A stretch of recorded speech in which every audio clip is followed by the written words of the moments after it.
Halo semuanya, Assalamualaikum warahmatullahi wabarakatuh.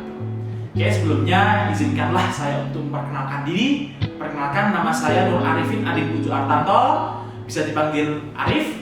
Dan di sini saya sebagai tenaga pendidik di Universitas Teknologi Yogyakarta, program studi manajemen program sarjana.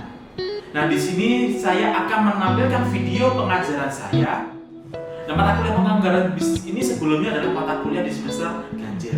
Namun karena ada perubahan kurikulum 2020, lalu mata kuliah ini berganti di semester genap. Dan mata kuliah ini merupakan lanjutan dari mata kuliah pengantar manajemen dan bisnis. Dan mata kuliah ini menjadi salah satu syarat mahasiswa untuk bisa mengambil konsentrasi Business Finance and Capital Market. Lalu penganggaran bisnis ini adalah aktivitas perencanaan khusus di bidang bisnis yang berkaitan dengan kegiatan perusahaan baik operasional maupun finansial. Lalu hasil akhir dari proses perencanaan atau penganggaran ini adalah rencana yang sistematis yang saling berurutan dan disebut dengan anggaran. Lalu laporan ini merupakan proyeksi untuk laporan keuangan perusahaan seperti neraca ataupun laba. Adapun capaian pembelajaran pada mata kuliah ini yaitu ada 4. Yang pertama adalah mahasiswa mampu menjelaskan penyusunan anggaran sebagai fungsi manajemen, khususnya sebagai perencanaan. Lalu yang kedua adalah mahasiswa mampu menyusun anggaran operasional dari peramalan penjualan, anggaran penjualan, produksi, bahan baku, tenaga kerja langsung, dan POP. Lalu yang ketiga adalah mampu menyusun anggaran keuangan yang terdiri dari utang, piutang, dan kas. Lalu yang terakhir, mahasiswa mampu menyusun anggaran variabel, anggaran laba, variable costing, dan break-even point.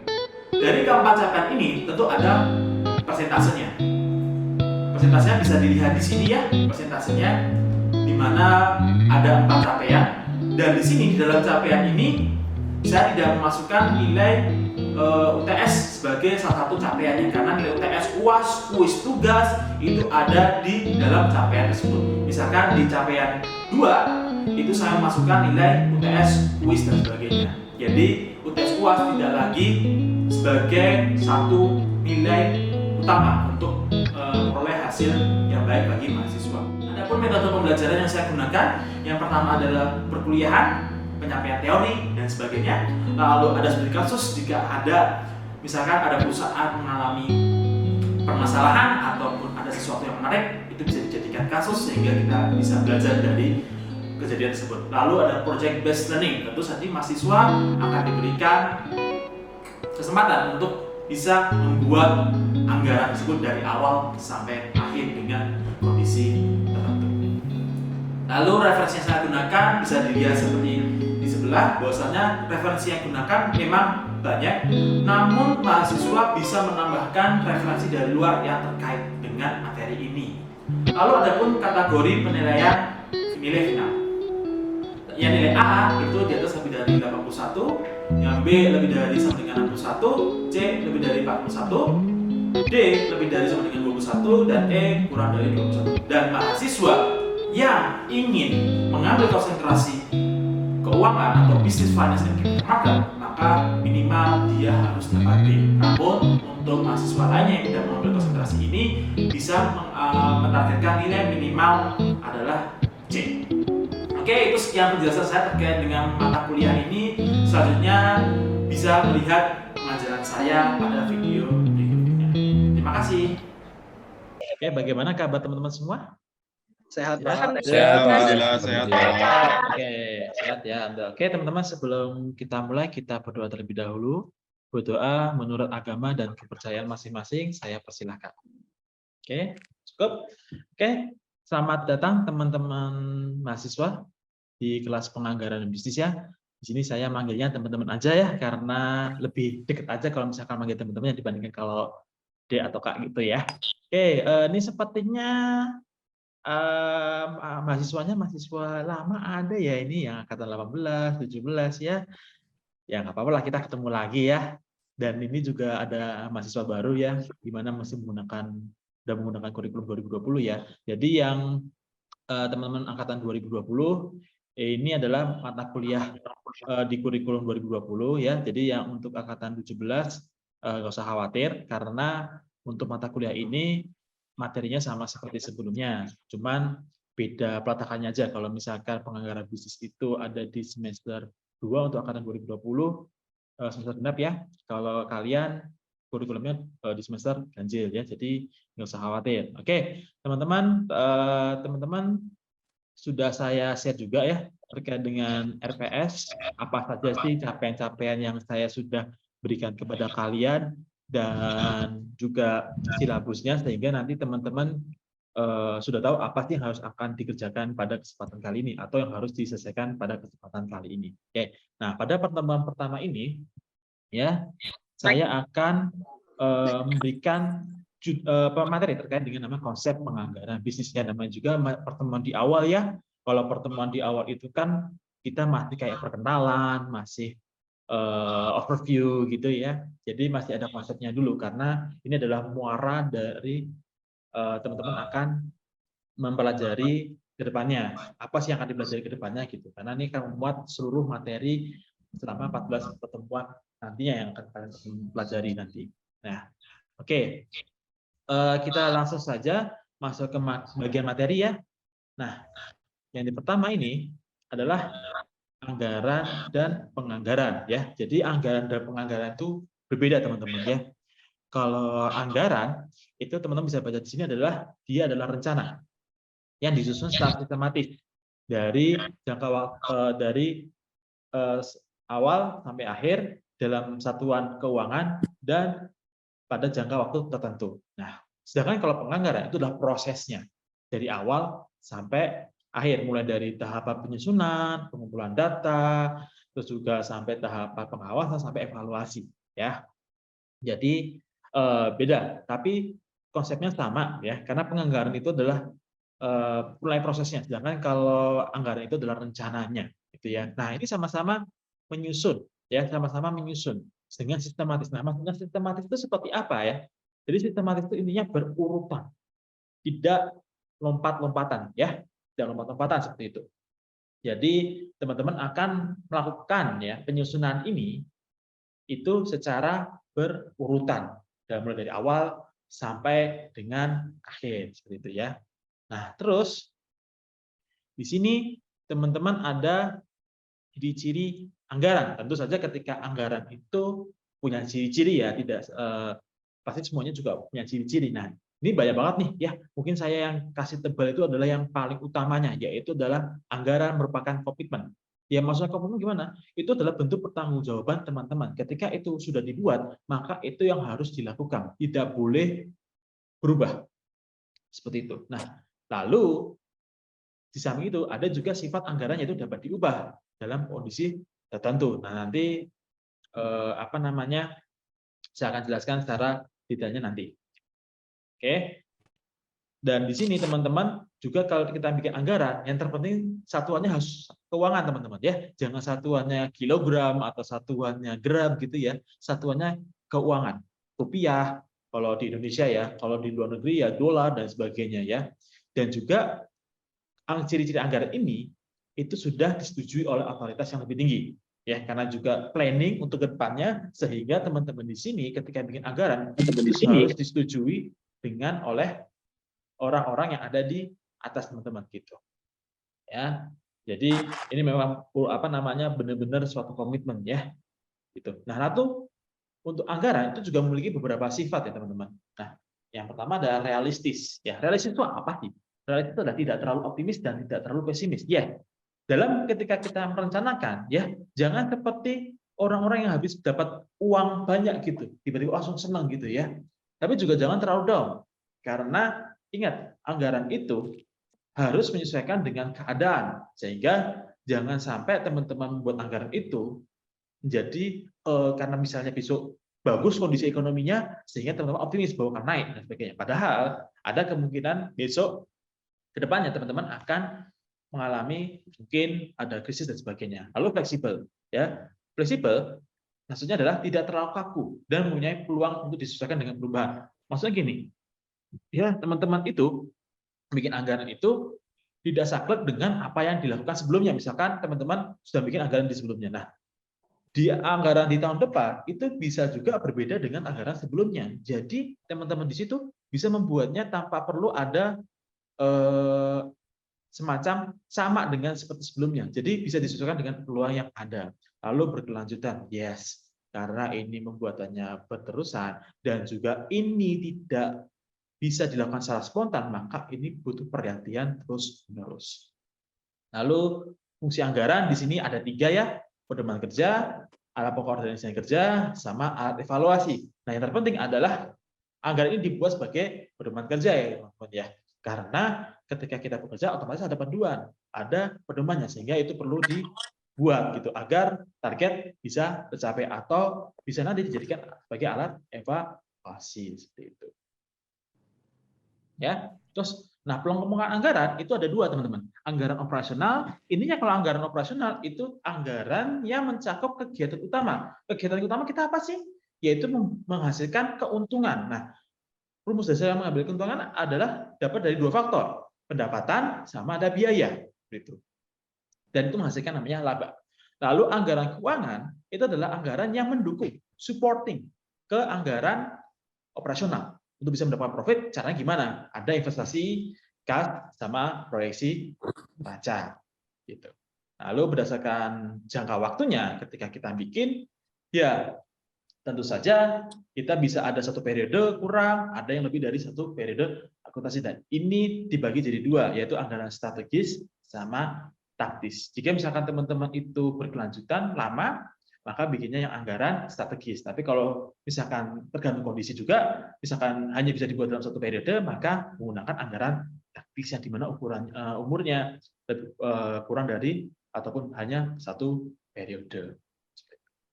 Lalu adapun banyak faktor-faktor yang mempengaruhi ya, otomatis ya kita ketika bikin anggaran ada yang mempengaruhi kita bikin anggaran. Ada yang bisa diatur, ada yang tidak bisa diatur. Nah, yang diatur namanya controllable, itu hanya internal. Karena internal apa? Ya kita yang bisa mengatur internal, teman-teman. Ya, sumber daya dan sebagainya. Lalu eksternal yang tidak bisa kontrol. Masa iya kita bisa mengontrol teknologi, suruh mundur, nggak usah maju dulu, kan nggak mungkin ya. Persaingan apalagi, kebijakan pemerintah apalagi. Kan kita sebagai pengusaha, yang punya perusahaan, kita bukannya pemilik negara gitu ya. Karena negara kan bikin aturan, kita nggak bisa kita bisa mengatur gitu ya, nggak bisa karena sudah dikontrol, ada yang mengontrol tapi bukan kita nggak punya kekuatan di situ. Nah, lalu ada tahapan-tahapan bikin anggaran. Tentu saja kalian bikin anggaran itu harus ada aturannya dan ada tahapannya. Yang pertama, ketika bikin anggaran, yang pertama adalah kalian mengumpulkan informasi dulu. Tadi ada eksternal sama ada internal ya. Tadi teman-teman sudah bisa, ada yang uncontrollable sama ada yang controllable, yang bisa diatur sama nggak bisa diatur. Dan yang kedua adalah mulai informasi. Yes, informasi itu kan masih mentah, sehingga kalian harus cari informasi apa yang dibutuhkan bagi perusahaan, sehingga pantas untuk digunakan data anggaran. Lalu sekarang bikin tentatif budget sementara. Nah, ini pada kondisi ini tuh masih ada revisi, masih ada perbaikan, karena mungkin ada masukan atau data yang tambahan dan sebagainya. Lalu setelah tentatif ini sudah selesai, maka teman-teman bisa mendiskusikan budget ini kepada para pihak-pihak yang berkepentingan.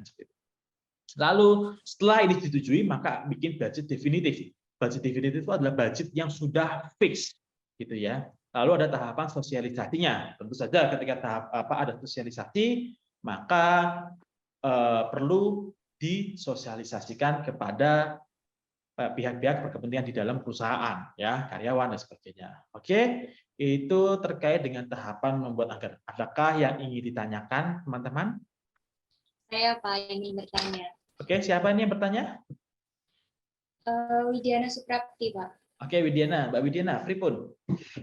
Saya ingin bertanya tadi tentang ciri-ciri anggaran itu kan salah satunya komitmen ya Pak. Lalu bagaimana sih kondisi seperti apa yang bisa diubah sewaktu-waktu dan apakah bisa diubah gitu Pak? Oke, terima kasih atas pertanyaan Mbak Widiana. Oke, nice question ya. Oke, jadi tadi ya teman-teman seperti saya jelaskan sebelumnya bahwasanya anggaran itu memang ya itu suatu komitmen, tapi ada ketika bisa mengalami perubahan ketika ada suatu situasi tertentu. Contoh apa? Misalkan kayak bencana alam. Misalkan teman-teman perusahaannya dilanda krisis ekonomi. Ya meskipun jangan sampai ya teman-teman ya, krisis ekonomi itu sangat tidak bagus ya bagi perekonomian kita. Atau misalnya teman-teman mengalami musibah apa gitu. Nah, seharusnya anggaran itu dibuat untuk misalkan untuk beli barang, tiba-tiba untuk pembelian bahan baku untuk menolong sesama. Nah, itu diperbolehkan ketika memang itu sifatnya urgent. Begitu ya Mbak Diana? Ya Pak, terima kasih Oke. Pak. Oke, saya lanjutkan. Nah, di sini ada penyusunan anggaran. Nah, penyusunan anggaran itu ada dua pihak ya sebetulnya. Utamanya adalah administrasi sama panitia anggaran. Nah, teman-teman bisa cek. Intinya kalau administrasi itu hanya bagi entitas yang kecil, kayak misalnya hanya untuk ruang lingkup tertentu saja. Sedangkan kalau panitia anggaran, dia membuat anggaran yang lebih kompleks dibandingkan yang administrasi, karena ini menyangkut seluruh perusahaan dan pastinya akan diketuai oleh pimpinan. Gitu. Nah, kira-kira mekanisme penyusunannya seperti itu ya teman-teman. Jadi panitia anggaran itu akan dibentuk sendiri sehingga dia mampu berkoordinasi dengan berbagai manajemen produksi misalkan, atau manajemen keuangan, atau pemasaran dan sebagainya. Jadi dia bisa berkoordinasi dengan seluruhnya. Lalu ada tahapan-tahapannya tadi ya. Jadi tahapan yang pertama kan tadi data eksternal ya, sama data internal tadi yang bisa dikontrol sama yang nggak bisa dikontrol. Ya, eksternal tadi kan yang dia bisa dikontrol ya, data internal yang bisa dikontrol gitu ya. Nah, ini salah satunya adalah bisa teman baca di sini ya, paling gampang didapatkan adalah misalkan jumlah penduduk ya, teman-teman bisa dapat dari data BPS gitu ya. Kalau misalkan kondisi pesaing, teman-teman harus observasi itu. Dan butuh tim khusus untuk bisa mendapatkan data tersebut.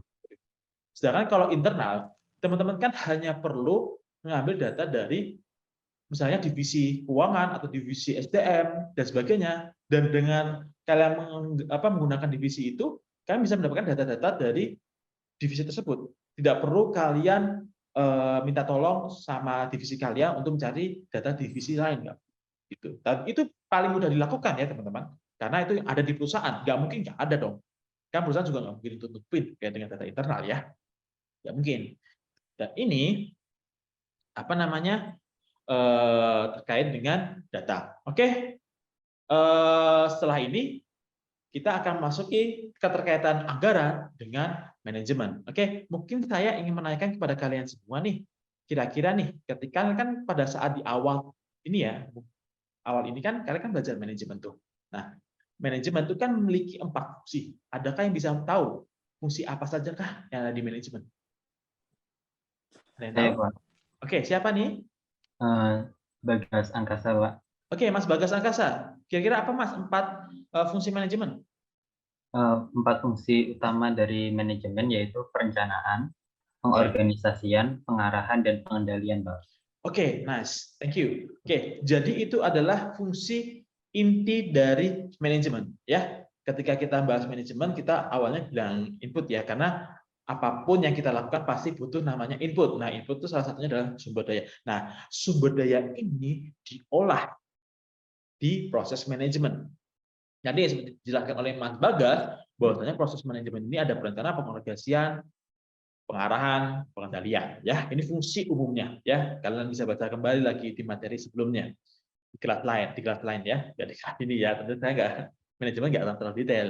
Ya, nah terus hasil outputnya adalah tujuan yang efektif dan efisien, gitu. Nah, efektif itu seperti apa teman-teman? Beda ya. Setelah ini jangan sampai terbalik efektif sama efisien ya. Efektif itu intinya adalah kalian itu mencapai tujuan dengan cara yang benar. Ya, itu efektif. Sedangkan efisien, kalian mampu memanfaatkan sumber daya itu dengan benar dan tidak ada pemborosan. Maksudnya gini, kalian ibaratnya memproduksi 1, menghasilkan 2. Efisien kalau kalian memproduksi 1, menghasilkan 3, 4, itu efisien, efektif. Misalnya kalian sedang hujan perjalanan ke UTY, naik mobil ya, atau pakai payung.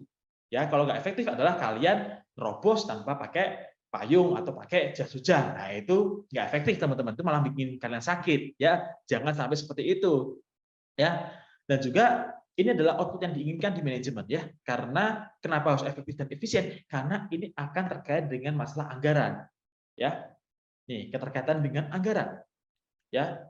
Jadi memang anggaran itu kan proses-proses Ini ya, ada prosesnya tadi ya, dan itu akan menuju pada proses manajemen yang efektif. Nah, yang pertama adalah perencanaan. Nah, jadi kalau ketika perencanaan, anggaran itu memberikan arah pada pencapaian tujuan perusahaan.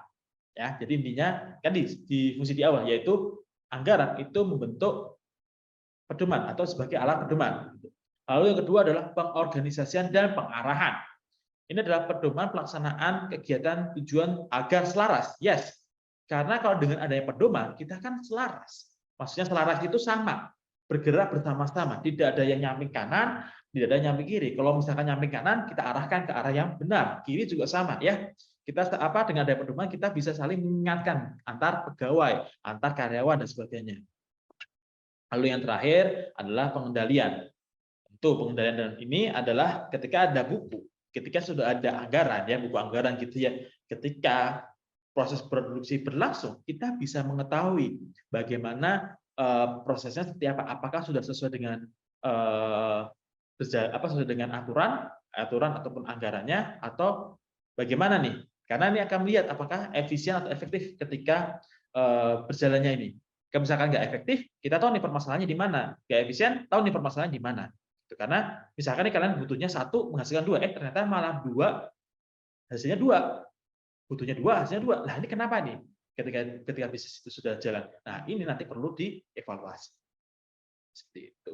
Nah untuk melakukan anggaran tadi ya itu ada beberapa teknik ya, at least ada 4 incremental, basis nol, sama statis dan fleksibel. Oke, nah yang pertama adalah incremental. Incremental ini adalah intinya adalah dia mempertimbangkan perubahan sumber daya pada tahun sebelumnya. Jadi ketika kalian bikin anggaran itu berdasarkan tahun sebelumnya, bukan pada saat kalian 2 tahun lagi enggak, tapi intinya tahun sebelumnya ya. Intinya jaraknya lebih dekat lebih bagus. Misalkan tahun yang lalu bagus, kalau 2 tahun yang lalu nggak apa-apa, tapi mungkin pertimbangkan ya. Nah di sini keunggulannya adalah kalian bisa menyederhanakan dalam proses perencanaan. Ya karena sudah ada datanya. Ngapain dibuat yang baru-baru lagi, karena berdasarkan historik kan paling perjalanan kan tidak akan beda dengan sebelumnya gitu ya. Tapi kelemahannya adalah bisa jadi ada pemborosan. Maksudnya adalah kemarin nggak perlu ya, terus kalian gunakan lagi menjadi tidak efisien kan ya. Seharusnya awalnya kalian dari 2 menjadi dari misalkan kalian butuh 2 menghasilkan 4, tapi dengan seharusnya 2 ini bisa jadi 5, kalian tetap sama gitu. Nah itu nggak efisien. Dan yang pengembangan basis nol adalah ketika semua jajaran manajemen itu bertolak dari 0 untuk mengestimasi kebutuhannya, mulai dari 0 ya. Sedangkan kalau incremental itu kan dia berawal dari tahun lalu. Gitu. Terus di sini adalah penganggaran statis. Nah, penganggaran statis ini lebih sering digunakan untuk perusahaan jasa ya, bukan untuk perusahaan manufaktur ya. Jadi akan fleksibel. Karena apa? Kan jasa itu kan dia sifatnya adalah intangible, tidak bisa dipegang, hanya bisa dirasakan. Sedangkan kalau barang itu kan bisa dilihat, bisa disentuh gitu ya. Gitu.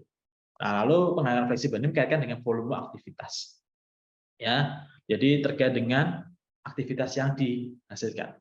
Ya. Nah, tadi kan kita sudah belajar 4 rancangan dasar ini. Nah, kira-kira kalau misalkan nih saya ingin ingin bikin bisnis baru, kira-kira rancangan apa sih yang perlu kita gunakan teman-teman dari keempat ini?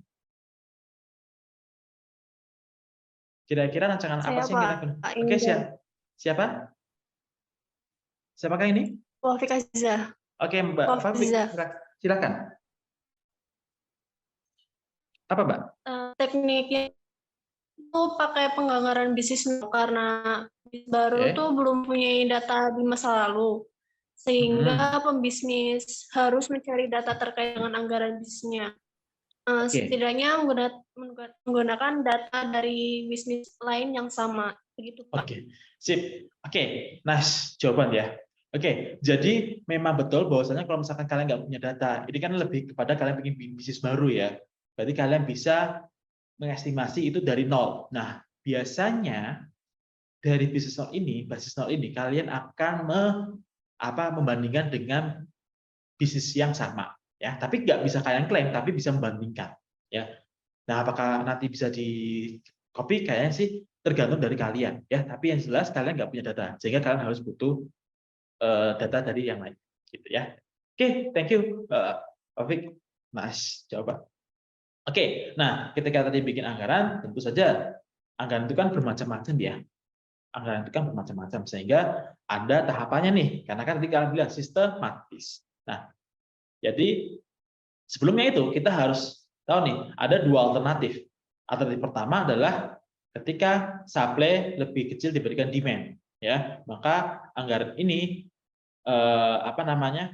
itu kalian harus ketika kondisi seperti ini, maka kalian harus menggunakan alternatif yang pertama. Tapi ketika kalian tahu supply kalian itu lebih besar dari demand kalian, maka kalian bisa menggunakan alternatif kedua. Nah, urutannya seperti ini. Nah, kalau operasional, jadi operasional itu kan yang kegiatan utama perusahaan, ya.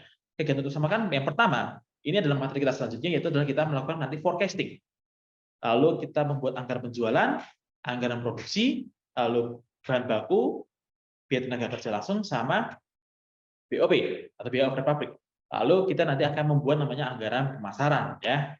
Lalu garis putus ini adalah anggaran yang secara tidak langsung akan terbentuk karena terbentuknya anggaran produksi. Nah, salah satunya adalah anggaran administrasi dan umum, seperti itu. Nah, lalu ini adalah urutan budget keuangan, ya, di mana muaranya nanti ujungnya adalah kita akan membuat namanya anggaran kas, di mana kita akan dapat melihat apakah aliran kas kita itu bagus atau tidak. Nah, itu bermula dari anggaran penjualan, ya, karena kalau nggak ada penjualan kita nggak bisa ngapa-ngapain, kan gitu, ya. Dan nanti di sini sama seperti tadi, ya, cuma tambahannya di sini ada budget piutang, ya. Nanti itu apa? Nanti akan saya jelaskan di pertemuan selanjutnya. Lalu yang lainnya juga sama, ya. Tapi intinya konsepnya seperti ini, teman-teman, ya. Jangan sampai teman-teman nanti bisa loncat dan sebagainya. Itu terkait dengan urutan penyusunan. Oke, mungkin adakah yang ingin ditanyakan teman-teman? Saya Pak izin bertanya. Oke, Mbak siapa? Siti Badi Agus. Tapi mohon maaf Pak tidak bisa on cam karena sinyal.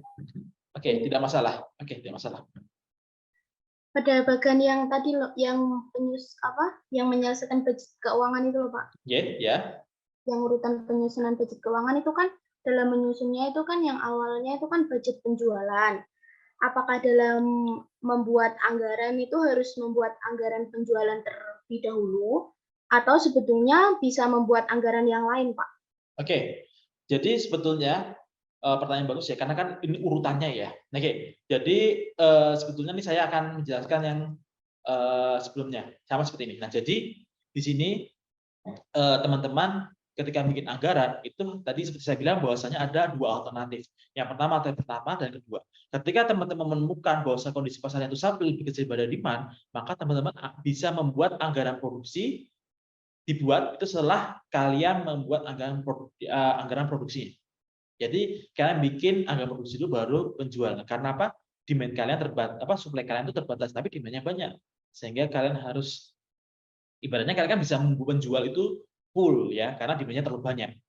Ya, sehingga bikin anggaran produksi dulu baru penjualan. Namun di alternatif kedua adalah kondisi supply lebih besar daripada demand. Nah, kondisi ini adalah berarti kan kita supply-nya banyak nih, penyediaannya banyak, tapi demand kita terbatas. Maka kita harus bikin anggaran produksi itu baru kita buat setelah anggaran penjualan setelah dibuat sudah selesai dibuat. Seperti itu.